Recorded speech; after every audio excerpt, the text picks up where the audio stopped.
So this is part 2 of the National Cash Register. I'm going to go through all the features and I'm going to show you all the bits, show you how it works as well, and then you get some idea of how it's put together. Just gonna show you a better view. Right, so the first thing we're going to start off with is the buttons here.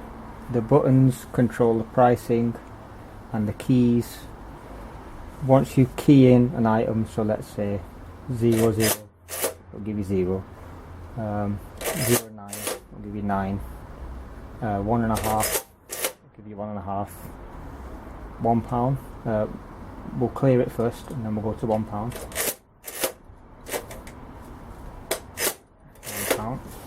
So we're looking at the middle row.